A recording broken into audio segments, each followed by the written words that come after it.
While you have been using ChatGPT to draft mildly tense emails to your landlord, the US Department of Defense has been using AI to, and I'm quoting, accelerate the kill chain. Yes, that's a real phrase. Which brings us to today's topic, AI in warfare. Or, if we are being honest, war at the speed of software. We have all seen the movies. Machines wake up, humans panic, and someone gives us an inspirational speech in the rain. But real life is less dramatic and more unsettling, because the big question isn't will a robot decide to wipe us out? It's this: if a system can identify targets faster than a person can fully process the context, what role is left for human judgment?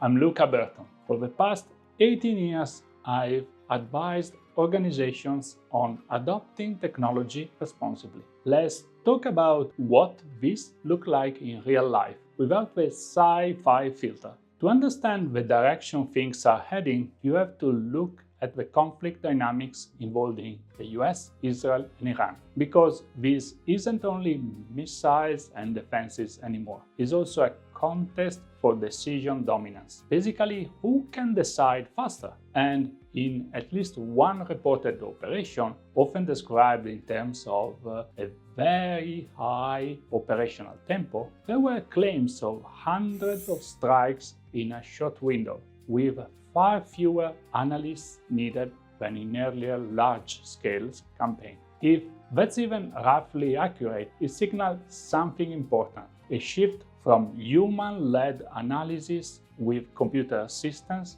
toward computer-driven triage, where humans are approving under time pressure.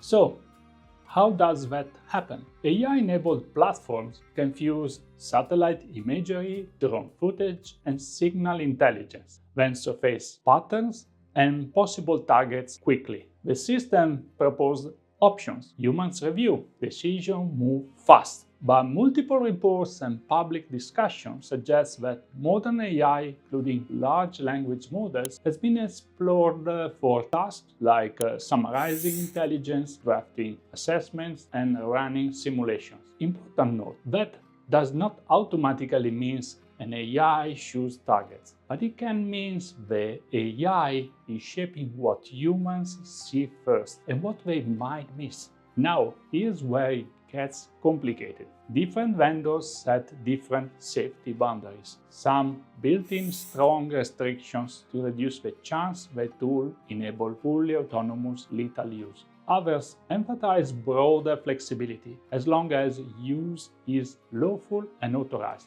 That creates a tension. Militaries want capability and speed. Companies worry about misuse, accountability, and reputational harm. And when those incentives clash, procurement choices can shift.